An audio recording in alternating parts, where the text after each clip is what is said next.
പ്രിയപ്പെട്ടവരെ, നമ്മൾ ദൈവം ഇറങ്ങി ഓരോ മനുഷ്യരുടെ മനസ്സിൽ, ആത്മാവിൽ, ശരീരത്തിൽ, ജീവിതത്തിൽ, കുടുംബത്തിൽ, ജീവിത സാഹചര്യങ്ങളിലെല്ലാം ഇടപെട്ട് അവരെ ആത്മാവിൽ സന്തോഷിച്ച് സാക്ഷ്യം പറഞ്ഞ അനേകം സാക്ഷ്യങ്ങളാണ് നമ്മൾ കേട്ടത്. സാക്ഷ്യങ്ങളെല്ലാം കേൾക്കുമ്പോൾ ഇന്നല്ലെങ്കിൽ നാളെ ഞാനും കർത്താവിനെ മഹത്വപ്പെടുത്താൻ പരിശുദ്ധ അമ്മ പ്രത്യക്ഷപ്പെട്ട ഈ അൾത്താരയിൽ എന്നെയും കയറ്റി നിർത്തണമേ എന്ന് പ്രാർത്ഥിക്കണം. പ്രാർത്ഥിച്ചാൽ മാത്രം പോരാ, സാക്ഷിയായി ജീവിക്കുമെന്ന് കൂടി കർത്താവിൻ്റെ തിരുസന്നിധിയിൽ പ്രതിജ്ഞ ചെയ്യണം. ഏറ്റവും അവസാനം കേട്ട സാക്ഷ്യം പാലക്കാട് ദീപ അച്ഛനോട് ചോദിക്കണമെന്നും പറഞ്ഞുകൊണ്ട് ഒരു സാക്ഷ്യം പറഞ്ഞായിരുന്നു.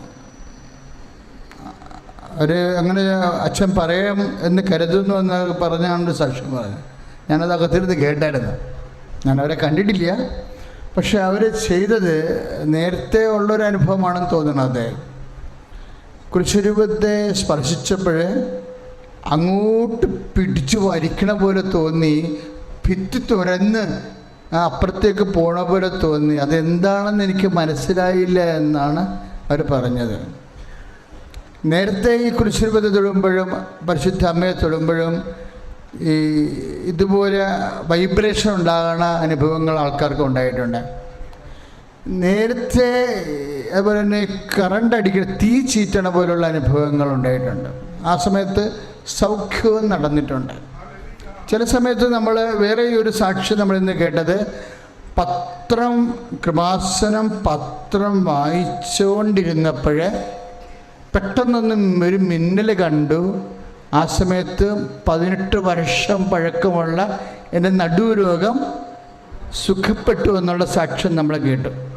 ഇതുപോലെ കുറേ സാക്ഷ്യങ്ങൾ ഇപ്പോഴേ ഈ പത്രത്തെക്കുറിച്ച് കുറച്ച് ആൾക്കാർ, അവിശ്വാസികൾ വിവാദങ്ങൾ ഉയർത്തിയതിന് ശേഷം ഇപ്പോഴെങ്ങനെയാണ്, പത്രത്തെ തൊടുകയല്ല, പത്രം വായിക്കുമ്പോൾ തന്നെ സാക്ഷ്യം അനുഭവിക്കുന്ന ഒരു പുതിയ അധ്യായത്തിലേക്ക് പരിശുദ്ധമ്മ അടയാളങ്ങളെ മാറ്റുന്നത് പോലെ തോന്നണം.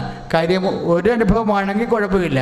ഇപ്പം പല ആൾക്കാർക്കും പത്രം വായിച്ചുകൊണ്ടിരിക്കുന്ന സമയത്ത് കർത്താവിൻ്റെ വിടുതലും സൗഖ്യവും അനുഭവിക്കാൻ ഇടയായിട്ടുണ്ട്. സ്തുതിക്കട്ടെ, ഹല്ലേലൂയ.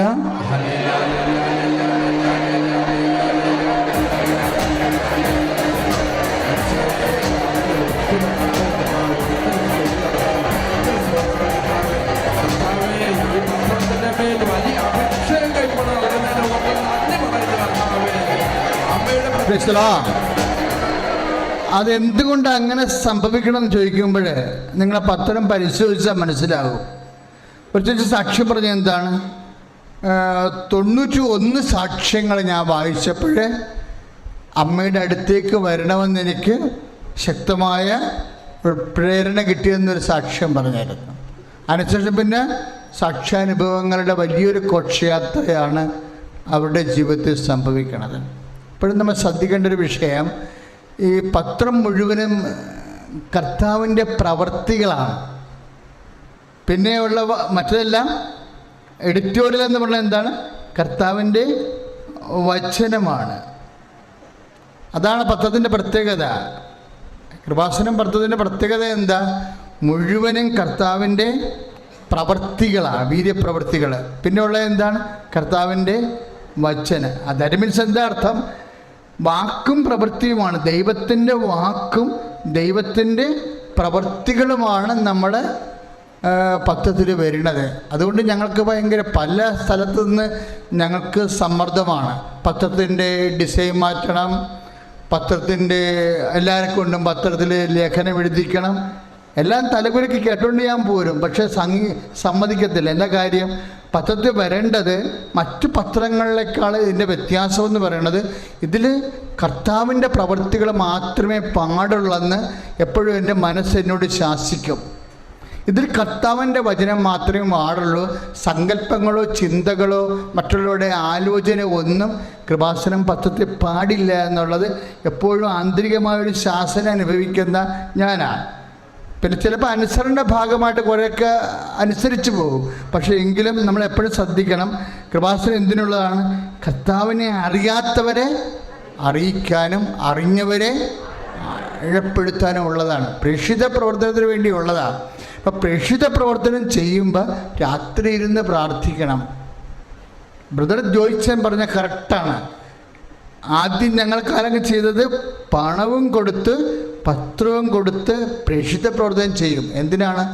കർത്താവിനെ അറിഞ്ഞ ഒരാളെങ്കിലും ഈശോയെ വിശ്വസിച്ച അവൻ്റെ ആത്മാവ് രക്ഷപ്പെടും. ആത്മാക്കളെ രക്ഷപ്പെടുത്താൻ വേണ്ടി ഇനി ഈശോയ്ക്ക് പാപത്തിന് പരിഹാരം ചെയ്യാൻ വേറൊരു ഈശോയ്ക്ക് വരാൻ പറ്റത്തില്ല. അതുകൊണ്ട് we have to do the rest. ബാക്കിയുള്ള കാര്യങ്ങൾ നമ്മളാണ്. ദൈവത്തിന് ഒരു പഞ്ഞവുമില്ല മക്കളെ. ഇപ്പം ദീപയുടെ തന്നെ ആദ്യത്തെ സാക്ഷ്യം എന്താ? ദൈവത്തിന് പഞ്ഞമില്ല. ആർക്കാണ് പഞ്ഞമുള്ളത്? ദൈവത്തെ അനുഭവിക്കാനുള്ള ആത്മാർത്ഥതയ്ക്കാണ് പഞ്ഞം വന്നിരിക്കുന്നത്. ഇപ്പം തന്നെ ദീപയുടെ വിഷയം എന്താണ്? പാലക്കാട് നിന്ന് അവൾക്ക് കടമുണ്ട്. ഇവിടം വരെ ആലപ്പുഴ വരെ വരാൻ വീട്ടുകാരെ സമ്മതിക്കണില്ല. കാര്യം വഴിനീളെ ഛർദ്ദിക്കണ വാഹനച്ചുരുക്കമുള്ള ആളായതുകൊണ്ടാണ് അങ്ങനെ വരണത്. പക്ഷെ അവർ ഒരു തീരുമാനമെടുത്ത് എന്താണ്? ഞാൻ ഉപവസിക്കുമെന്ന് പറഞ്ഞപ്പോൾ ഒരു ദിവസം 2 ദിവസം 3 ദിവസം വീട്ടുകാർക്ക് മനസ്സിലായി അവളെ സീരിയസ് ആണെന്ന്. വീട്ടുകാർക്ക് മാത്രമല്ല മനസ്സിലായത്, ദൈവത്തിനും മനസ്സിലായി സീരിയസ് ആണെന്ന്. ദൈവത്തിനും മനസ്സിലാവണം സീരിയസ് ആണ് നമ്മളെന്ന്. അപ്പം പിന്നെ വിഷയം തീർന്നു. ഉടമ്പടിയുടെ മുഴുവൻ മർമ്മം അതാണ്. ദൈവത്തിന് മനസ്സിലാകണം നിങ്ങൾ സീരിയസ് ആണെന്ന്. നിങ്ങൾ ഈ വിഷയത്തിൽ വളരെ ഒരടി പോലും പിന്നോട്ട് വെക്കത്തില്ലെന്ന് ദൈവത്തിന് മനസ്സിലായാൽ പിന്നെ ദൈവസാന്നിധ്യം കൂടിക്കൊണ്ടേയിരിക്കും. ഇപ്പോഴും 2004 ഡിസംബർ 7-ാം തീയതി 2:30 മണിക്ക് ഞാനാണ് അമ്മയെ നിങ്ങളെപ്പോലെ നേരിട്ട് കണ്ടതല്ലേ അല്ലേ? ഇനി ആരാണ് കാണേണ്ടത്? നിങ്ങൾ ഓരോരുത്തരുമാണ് അമ്മയെ കാണേണ്ടത്. ഇപ്പോഴെണ്ണം കൂടി വരുന്നുണ്ടല്ലോ. അമ്മയെ നേരിട്ട് കണ്ട ആൾക്കാരുടെ എണ്ണം കൂടിക്കൊണ്ട് വരുന്നു. തങ്ങൾ വീട്ടിൽ വന്ന് കണ്ട് ഒരിക്കലും കാണാത്ത അമ്മയാണിത്. ഞാൻ ഈ അമ്മയെ ഒരിക്കലും കണ്ടിട്ടില്ല. പക്ഷെ ഞാൻ വീട്ടിൽ വെച്ച് കണ്ട അമ്മയെ ഇവിടെ വന്ന് കണ്ടപ്പോൾ ഞാൻ ഞെട്ടിപ്പോയെന്നൊക്കെ ആൾക്കാർ സാക്ഷ്യം പറയാൻ എന്താ ഇന്നും പറഞ്ഞില്ല. അതുപോലെ തന്നെ അപ്പം എന്തോ നമ്മളുടെ ചിന്തയിൽ നിന്നപ്പുറത്ത് വലിയ കാര്യങ്ങൾ സംഭവിക്കാൻ പോകുന്നുണ്ടെന്നാണ് അച്ഛൻ്റെ പ്രാർത്ഥനയുടെ ഒരു ആലോചന. കാര്യം സമയഘട്ടികാരം നെഞ്ചിൽ ചാർത്തിയാണ് അമ്മ പ്രത്യക്ഷപ്പെട്ടത്. അതുകൊണ്ട് തന്നെ നമ്മൾ സമയം എപ്പോഴും അമ്മയ്ക്ക് സമർപ്പിക്കണത്. ഇപ്പം ഞാനിത് പറയുമ്പോഴേ നിങ്ങൾക്കറിയാം, ഞാൻ യൂട്യൂബ് ഇപ്പോൾ ഫേസ്ബുക്കിൽ നോക്കിക്കഴിഞ്ഞാൽ ആൾക്കാർ ഡേറ്റ് അടിക്കണ കാണാം. ഡേറ്റ് അടിച്ചുകൊണ്ടിരിക്കും. സെപ്റ്റംബർ 20, ഒക്ടോബർ 12 എന്നൊക്കെ പറഞ്ഞ് ഡേറ്റ് അടിക്കും. കംപ്ലൈൻറ്റ് പറയത്തില്ല, പ്രാർത്ഥന അപേക്ഷ പറയത്തില്ല, ഡേറ്റ് അടിക്കും. ഇൻ്റർവ്യൂ ഡേറ്റാണ് ഈ പറയണതേ. ഇൻ്റർവ്യൂ ഡേറ്റ്, രജിസ്ട്രേഷൻ ഡേറ്റ്, അതുപോലെ തന്നെ ഒരു ഓപ്പറേഷൻ ഡേറ്റ്, ഡെലിവറി ഡേറ്റ്, ഇനി കുട്ടികൾ ഉണ്ടാകാൻ സാധ്യതയുള്ള ഡേറ്റ്, ഇതൊക്കെയാണ് ആൾക്കാർ ഇപ്പം യൂട്യൂബിൽ അടിച്ചുകൊണ്ടിരിക്കുന്നത്. നമ്മൾ ചെന്ന് നോക്കിയാൽ മനസ്സിലാകും, കുറേ ഇങ്ങനെ കിടക്കണം കാണാം. എന്താണ്? സമയത്തിൻ്റെ അമ്മയാണ്. ആ സമയത്തിലേക്ക് പ്രവർത്തിക്കാൻ വേണ്ടി അമ്മയോട് അപേക്ഷിക്കുകയാണ്. നിങ്ങൾക്കും അവസാനം ഈ ആരാധന അവസാനം ഞാൻ സമയം തരും, അപ്പം നിങ്ങൾ ഡേറ്റ് ഇടണം. അമ്മ ആ സമയത്ത് നിങ്ങൾ അനുഗ്രഹിച്ചിരിക്കും. സ്തുതിക്കട്ടെ, ഹല്ലേലൂയ.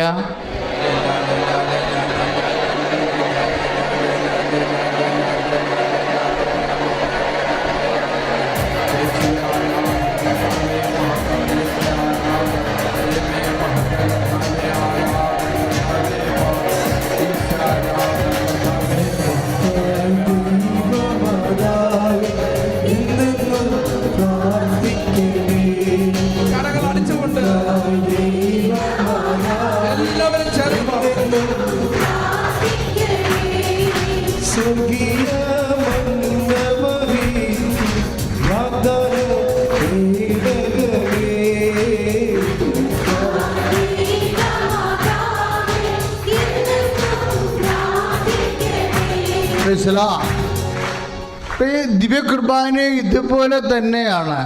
ചില സമയങ്ങളിൽ നമ്മൾ ദിവ്യകുർബാന തൊടുകയാണെങ്കിൽ അങ്ങോട്ട് അകത്തോട്ട് വലിക്കുന്ന പോലെ തോന്നും. എനിക്ക് കുറേ പ്രാവശ്യങ്ങൾ തോന്നിയിട്ടുണ്ട്.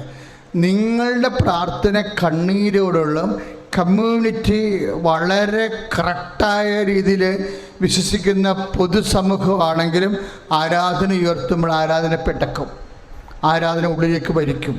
അത് ആ ഫീല് അത് വേറൊരു അന്തരീക്ഷമാണ്, ശരിക്കും വേറൊരു അന്തരീക്ഷമാണ്. അപ്പോൾ എനിക്ക് എപ്പോഴും തോന്നിയിരിക്കണം, എൻ്റെ മക്കളെ, നിങ്ങൾ എപ്പോഴും ഈ ഫെയ്ത്ത് മെയിൻ്റെനൻസ് നടത്തണം. വിശ്വാസത്തിൽ എപ്പോഴും അറ്റകുറ്റപ്പണികൾ നടത്തിക്കൊണ്ടിരിക്കണം. വിശ്വാസത്തിൽ അറ്റകുറ്റപ്പണികൾ, നമ്മൾ അറ്റകുറ്റപ്പണി നടക്കുന്ന കുറവാണേ. നമ്മൾ എന്നാ ചെയ്യണമെന്ന് പറയണത്, നമ്മൾ നമ്മുടെ വിഷയത്തിലാണ് പ്രാധാന്യം കൊടുക്കുന്നത്, പക്ഷേ വിശ്വാസത്തിൽ പ്രാധാന്യം കൊടുക്കണം.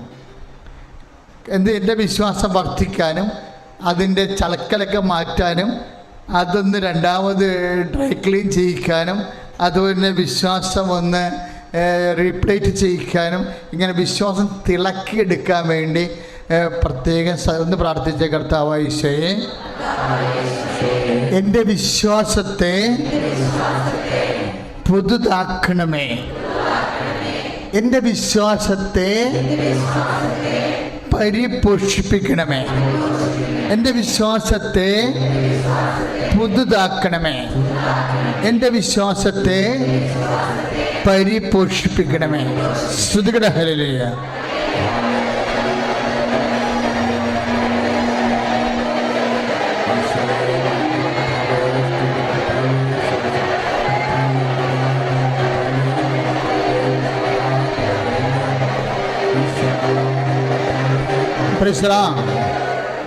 പിന്നെ ആ കുട്ടി പറഞ്ഞത് കൃപാസനത്തിൻ്റെ എംബ്ലം ഐക്കൺ പോലെ തന്നെ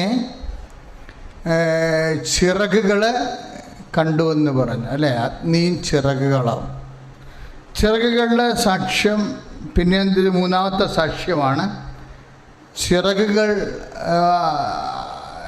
വാഗ്ദാന പേടകവുമായി ബന്ധപ്പെട്ടതാണ് ചിറകുകൾ. എപ്പോഴും നമ്മൾ ശ്രദ്ധിക്കണം. വാഗ്ദാന പേടകത്തിൻ്റെ വചനം 11:19 കഴിഞ്ഞിട്ട് പിന്നെ 12:1. ഈ 12:1 വെളിപാട് പുസ്തകം 12:14 വരുമ്പോൾ അവൾക്ക് ചിറകുകൾ നൽകപ്പെട്ടു എന്നും പറഞ്ഞൊരു വചനമുണ്ട്. വെളിപാട് 12:14 അവൾക്ക് ചിറകുകൾ നൽകപ്പെട്ടു. ആ ചിറകുകൾക്ക് വലിയ കഴുകേണ്ടതുപോലെയുള്ള ചിറകുകൾ നൽകപ്പെട്ടു. ആ ചിറകുകൾ അടിച്ചവള് സർപ്പത്തിൻ്റെ വായിൽ നിന്ന് മരുഭൂമിയിലേക്ക് പോയി. മരുഭൂമിയിൽ സമയങ്ങളുടെ പകുതിയും സമയത്തിൻ്റെ പൂർണ്ണതയും അവളവിടെ സംരക്ഷിക്കപ്പെട്ടു. ചിറകുകൾ സംരക്ഷണത്തിൻ്റെയാണ്. ദൈവം നിന്നെ സംരക്ഷിക്കുമെന്നുള്ള സൂചനയാണ്. Praise the lord, hallelujah. കൃപാസനത്തിൻ്റെ എംബ്ലം തന്നെ 2 ചിറകുകൾ നിൽക്കുകയാണ്. എന്ത്? ദൈവത്തിൻ്റെ സംരക്ഷണമാണ്. പക്ഷെ എപ്പോഴും നമ്മൾ ശ്രദ്ധിക്കേണ്ടത് ദൈവ സംരക്ഷണം ലഭിക്കണ എവിടെയാണ്?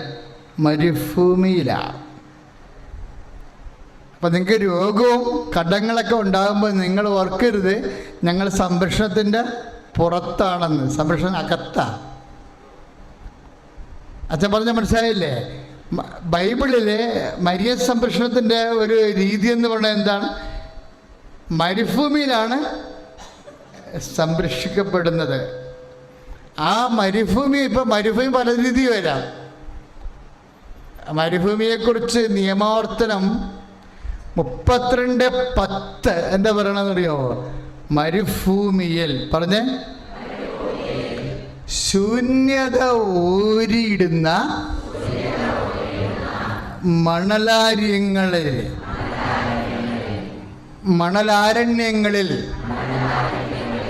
നിന്നെ കണ്ടെത്തി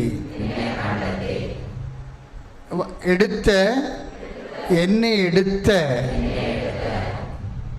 കണ്ണിലെ കൃഷ്ണപണി പോലെ സൂക്ഷിച്ചു. Price the lord, hallelujah. ഇപ്പം മരുഭൂമിയിലൂടെയാണ് നിന്റെ ജീവിതം പോകണമെന്നുണ്ടെങ്കിൽ അവിടെ എന്താ ഉള്ളത്? ശൂന്യത മാത്രമേ ഉള്ളൂ, ഇല്ലേ? ശൂന്യതയുടെ എന്തെങ്കിലും സ്വരം കേൾക്കുമെന്നുണ്ടെങ്കിൽ ആരുടെ സ്വരമാണ് കേൾക്കണത്? ശൂന്യതയുടെ സ്വരമാണ് കേൾക്കണത്. അല്ലാതെ അപ്പൻ്റെയും സ്വരം കേൾക്കത്തില്ല, അയൽവാസിയുടെയും സ്വരം കേൾക്കത്തില്ല, ബന്ധുക്കളുടെയും സ്വരം കേൾക്കത്തില്ല. എല്ലാവരും കൈ ഒഴിയും. എല്ലാവരും കൈ ഒഴിയുമ്പോൾ നീ ഓർക്കണം, നിയമാവർത്തനം 32:10 ഞാൻ കടന്നു പോകുന്നത്. എന്താണ്? ശൂന്യതയുടെ ഓരിയിടൽ മാത്രമേ ഉള്ളൂ. മനുഷ്യൻ്റെ ഒരു സ്വരവുമില്ല, മനുഷ്യൻ്റെ ഒരു സ്വരവുമില്ല. ഇപ്പം നമ്മൾക്ക് കടങ്ങളാണെങ്കിൽ ആരെങ്കിലും നമ്മുടെ അടുത്ത് വരുമോ? ആരും വരത്തില്ല. മനുഷ്യൻ്റെ ഒരു സ്വരവും കേൾക്കത്തില്ല, ശൂന്യത മാത്രം. നമുക്ക് രോഗമാണെങ്കിൽ ആരെങ്കിലും നമ്മളുടെ സഹായത്തിന് നമ്മളെ വിളിക്കുമോ? നമ്മളെ കൊണ്ട് അവർക്ക് ആർക്കും പ്രയോജനമില്ല. നമ്മളെ കാണാമെന്ന് അവിടെ കാശ് പോവും. അപ്പോഴും ശൂന്യത മാത്രം.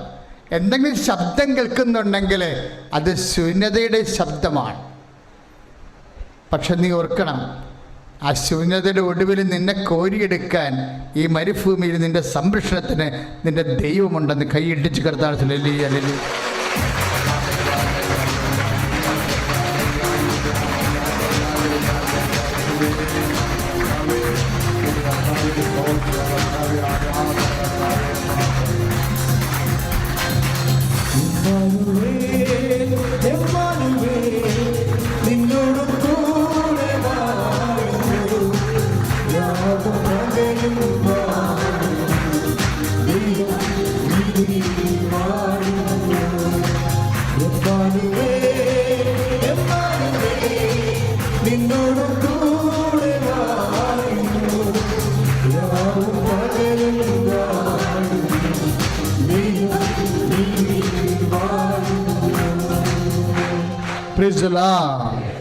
എപ്പോഴും നമ്മൾ ചെയ്യണത്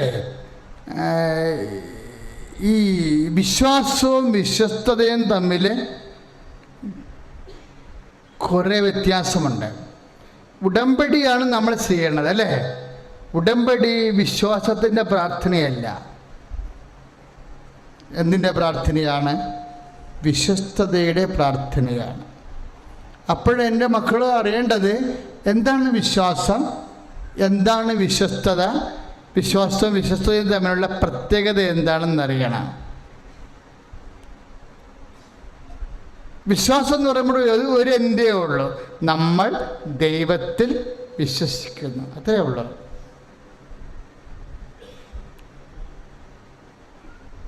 പക്ഷെ വിശ്വസ്തത എന്ന് പറയുമ്പോൾ എന്താണ്?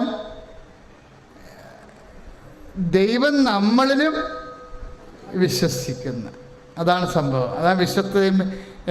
അതുകൊണ്ടാണ് ഈ വിശ്വാസത്തിന് മറുപടി കിട്ടാത്തത് വിശ്വസ്തതയ്ക്ക് കിട്ടിയേ മതിയാവത്തുള്ളൂ. You got the point? മനസ്സിലായ? വിശ്വാസം സിംഗിൾ ഫേസ് ആണെങ്കിൽ വിശ്വസ്തത ട്രിപ്പിൾ ഫേസ് ആണ്. വിശ്വാസം കൊണ്ട് കറക്കാത്ത എൻജിൻ വിശ്വസ്തത കൊണ്ട് കറങ്ങിയേ പറ്റത്തുള്ളൂ. കൈയിടിച്ച് കിടത്താണ്.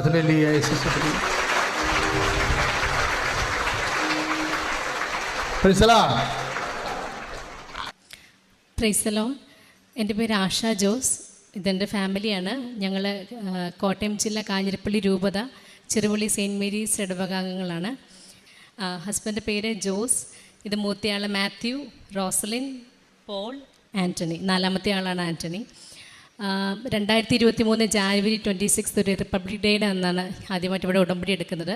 അപ്പോൾ അതിന് മുൻപായിട്ട് കൃപാസനത്തെ പറ്റി കേട്ടിട്ടുണ്ടെങ്കിലും അത്ര കണ്ട് കാര്യമായിട്ട് അറിയത്തില്ല. കാര്യം സാക്ഷ്യങ്ങളൊക്കെ കാണുമ്പോഴാണ് നമുക്ക് കുറച്ചുകൂടി ഒരു ക്ലാരിറ്റി ഉണ്ടാകുന്നത്.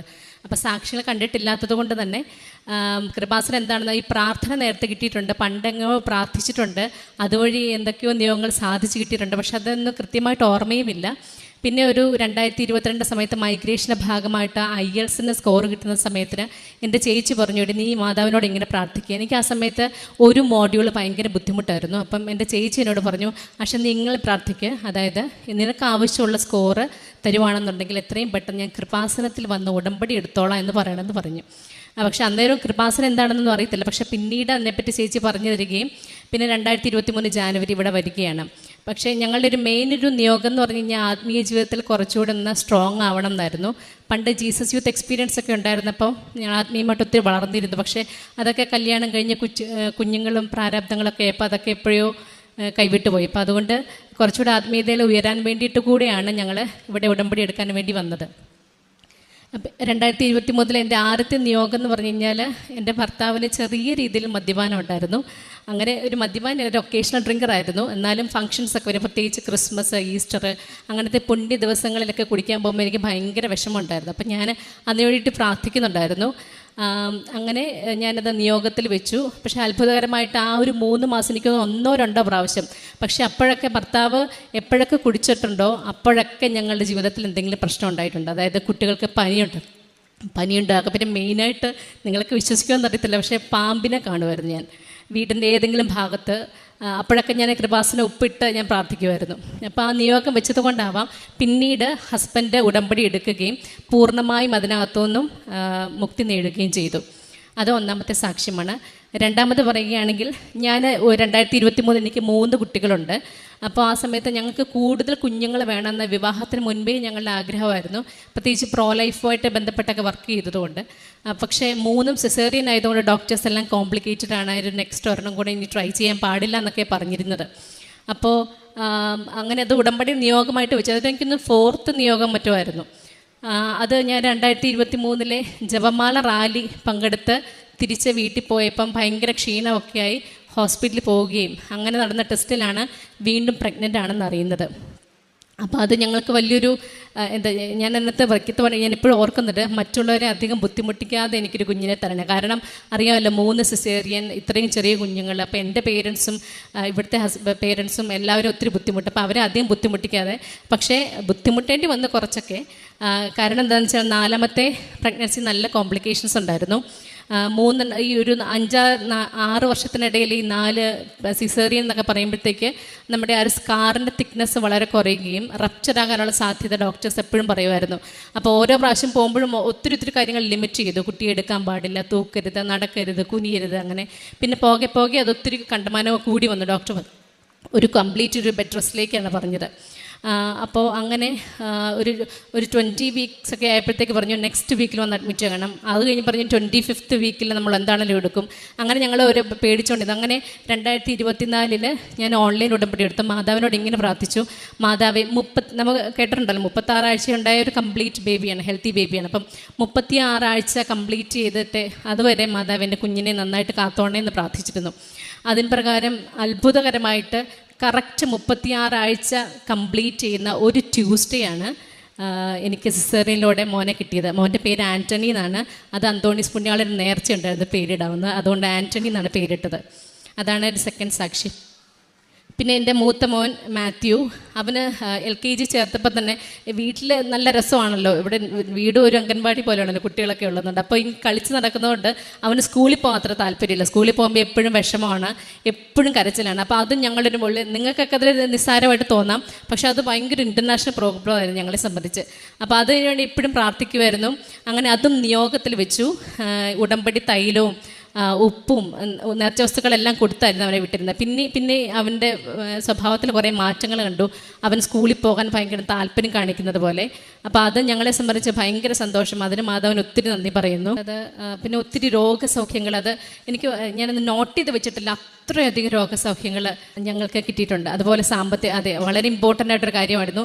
ഞങ്ങൾക്ക് ഈ മണി മാനേജ്മെൻറ്റിൻ്റെ കാര്യത്തിൽ ഭയങ്കര വീക്കായിരുന്നു. ഞങ്ങൾ ഈ സാമ്പത്തിക വിശുദ്ധി എന്ന് പറയുന്ന സംഭവം തീരെയില്ലായിരുന്നു.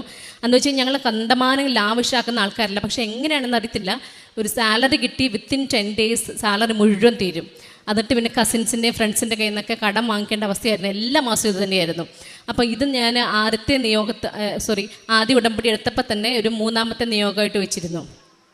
അതിന് പ്രകാരം ആ മാസം ഞാൻ ഇപ്പോഴും ഓർക്കുന്നുണ്ട്, ആ മാസം ഏകദേശം 26 മറ്റോ ആയപ്പോഴത്തേക്ക് ഞാൻ ജോസിനോട് പറയുന്നുണ്ട്, അയ്യോ അക്കൗണ്ട് ഇനി ഒരു 10,000 രൂപയും കൊണ്ട് ഇതെങ്ങനെ സംഭവിച്ചു നോക്കുക. അതുപോലെ മാതാവ് ക്രമിച്ച് അത് എപ്പോഴും ഉണ്ടെന്നല്ല ഞാൻ പറയുന്നത്, പക്ഷേ അത് ഞങ്ങൾക്ക് വലിയൊരു അത്ഭുതമായിരുന്നു. അതിനുശേഷം അറിയാമല്ലോ 4 കുഞ്ഞുങ്ങളെ വളർത്തിക്കൊണ്ടുവരാൻ അവരുടെ പഠന ചിലവ്, മെഡിക്കൽ കാര്യങ്ങളൊക്കെ ഒത്തിരി ചിലവ് വരുന്നുണ്ട്. പക്ഷേ അതൊക്കെ എങ്ങനെയൊക്കെ ആണെങ്കിലും കർത്താവ് അത് നടത്തി തരുന്നുണ്ട്. അപ്പോൾ ഈ ഉടമ്പടിയോട് ചേർന്ന് നിൽക്കുന്ന, അതുകൊണ്ട് തന്നെ ജീവിതാന്ത്യം വരെ ഇത് ഇങ്ങനത്തെ ഭൗതിക കാര്യങ്ങൾ നേടാൻ വേണ്ടിയിട്ട് മാത്രമല്ല കേട്ടോ, നിത്യതയിലെ കർത്താവിനോടൊപ്പം ആയിരിക്കണം തന്നെയാണ് ഞങ്ങളുടെ ഏറ്റവും പ്രധാനപ്പെട്ട ആഗ്രഹം.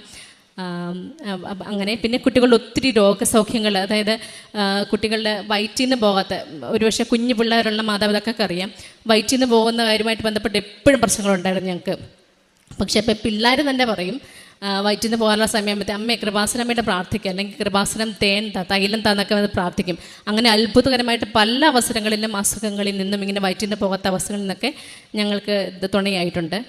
കാരുണ്യ പ്രവർത്തകളെ പറ്റി പറയുകയാണെങ്കിൽ, ഞങ്ങൾ ദൈവം സഹായിച്ച നേരത്തെ മുതലത്തെ ദശാംശത്തിനെ പറ്റിയൊക്കെ നല്ല അറിവുള്ള ആൾക്കാരായിരുന്നു. അത് കൃത്യമായി പാലിച്ചിരുന്നില്ലെങ്കിൽ പോലും ദശാംശമൊക്കെ മാസത്തിൽ കഴിവതും കൊടുക്കുമായിരുന്നു. അപ്പം ഈ ഉടമ്പടി എടുത്തതിന് ശേഷം ഞങ്ങൾ കുറച്ചുകൂടെ കാര്യങ്ങളിൽ തീക്ഷ്ണത കാണിച്ചു. ആർക്കെങ്കിലും സാമ്പത്തികമായിട്ട് ബുദ്ധിമുട്ടൊക്കെ അനുഭവിക്കാൻ ഞങ്ങൾക്ക് കഴിയുന്നല്ല കടം വാങ്ങിച്ചും കൊടുക്കാൻ ഞങ്ങൾ ശ്രമിച്ചിട്ടുണ്ട്. പിന്നെ അതുപോലെ ഞങ്ങളുടെ കാഞ്ഞിരപ്പള്ളിയിൽ പെനിവേൽ ആശ്രമം എന്ന് പറഞ്ഞിട്ടൊരു സൈക്കോ സോഷ്യൽ റീഹാബിലിറ്റേഷൻ സെൻ്റർ ഉണ്ട്. ഹസ്ബൻഡ് അവിടെ പോകുന്നുണ്ട്. അവിടുത്തെ മക്കളെ കാണാനും സംസാരിക്കാനും അവർക്ക് ഷേവിങ് അങ്ങനത്തെ കാര്യങ്ങളൊക്കെ ഹെൽപ്പ് ചെയ്യുന്നുണ്ട്. പിന്നെ സാമ്പത്തികമായിട്ട് അങ്ങനത്തെ സ്ഥാപനങ്ങൾ സഹായിക്കുന്നുണ്ട്. പിന്നെ അതുപോലെ പത്രം വിതരണം, അതെല്ലാം ഹസ്ബൻഡാണത് കൂടുതലായിട്ടും ചെയ്യുന്നത്. എനിക്കങ്ങനെ ഇറങ്ങിപ്പോകാൻ സാധിച്ചിട്ടില്ലായിരുന്നു. ഹസ്ബൻഡ് നേരത്തെ കോയമ്പത്തൂരൊക്കെ പോയ സമയത്ത് തമിഴ് പത്രങ്ങളൊക്കെ വാങ്ങിച്ച് അവിടെ കൊണ്ട് കൊടുക്കുമായിരുന്നു. പിന്നെ എല്ലാവരോടും കുറേ നേരം സംസാരിച്ചിട്ടാണ്, പ്രാർത്ഥിച്ചിട്ടാണ് പത്രം വിതരണം ചെയ്യുന്നത്. പിന്നെ ഞങ്ങളുടെ ആത്മീയ ജീവിതത്തിൽ ഒത്തിരി വളർച്ച സംഭവിച്ചിട്ടുണ്ട്. അതിനകത്ത് കാരണം വിശുദ്ധ കുർബാനയൊന്നും കൃത്യമായി ഞങ്ങൾക്ക് പങ്കെടുക്കാൻ പറ്റിയില്ലെങ്കിലും പറ്റുന്ന അവസരങ്ങളിലെല്ലാം പോകാൻ സാധിച്ചു. അതുപോലെ വിശുദ്ധ കുംഭസാരം, പിന്നെ എല്ലാ ചൊവ്വാഴ്ചകളിലും ഞങ്ങൾ ധ്യാനം കൃത്യമായി അത് കൂടുകയും അത് ഷെയർ ചെയ്യുകയും ചെയ്യും. പിന്നെ ഡെയിലി ബ്രെഡ് എല്ലാ ദിവസവും കാണുകയും അത് ഷെയർ ചെയ്യുകയും ചെയ്യുന്നുണ്ട്. പിന്നെ ഒരു കൊന്തയെങ്കിലും ദിവസം എത്തിക്കാൻ ശ്രമിക്കും. അതുപോലെ നമ്മൾ ആഴ്ചയിൽ ഒരിക്കൽ ഉപവസിക്കുന്ന കാര്യം, അതുപോലെ പാവങ്ങളോട് പക്ഷം ചേർന്നിട്ടുള്ള കാരുണ്യ പ്രവൃത്തികൾ, അതൊക്കെ ചെയ്യുന്നുണ്ട്. ഇനിയും ജീവിതത്തിലുടനീളം ഉടമ്പടിയിലായിരിക്കണമെന്ന് തന്നെയാണ് ഞാൻ ആഗ്രഹിക്കുന്നത്. ഒരു ക്രിസ്ത്യാനി എങ്ങനെയാണ് ജീവിക്കേണ്ടതെന്നുള്ളൊരു ഉത്തമ ഉദാഹരണമാണ് ഉടമ്പടി ജീവിതം. ആദ്യം അവിടുത്തെ രാജ്യനീതി അന്വേഷിക്കുക, ബാക്കിയെല്ലാം കൂട്ടിച്ചേർക്കപ്പെട്ടുള്ളൂ. നമ്മൾ കർത്താവിൻ്റെ ഇഷ്ടപ്പെടുന്ന രീതിയിൽ ജീവിക്കുക, കർത്താവ് നമ്മുടെ കാര്യങ്ങളെല്ലാം, അത് ഞങ്ങളുടെ അനുഭവത്തിൽ നിന്ന് ഞാൻ പറയുകയാണ്. നമ്മൾ ഈശോടൊപ്പം ആയിരിക്കുമ്പോൾ ഈശോ നമുക്ക് വേണ്ടുന്നതെല്ലാം തന്നുകൊള്ളും. ഇതുവരെ ഞങ്ങളുടെ ജീവിതത്തിലേക്ക് കനിഞ്ഞ എല്ലാ അനുഗ്രഹങ്ങൾക്കും കൃപകൾക്കും ഹൃദയം നിറഞ്ഞ് നന്ദി പറയുന്നു. പരിശുദ്ധ അമ്മയ്ക്ക്, തിരുക്കുമാരന്, എല്ലാവർക്കും 1000 നന്ദി. ഇത്രയും അനുഗ്രഹങ്ങൾ തന്ന ഈശോയ്ക്കും അമ്മ മാതാവിനും കോടാനുകോടി നന്ദി പറയുന്നു. ജീവിതാവസാനം വരെ ഉടമ്പടിയിൽ തുടരുവാനായിട്ട് ഞങ്ങൾ ആഗ്രഹിക്കുന്നു. Price the Lord.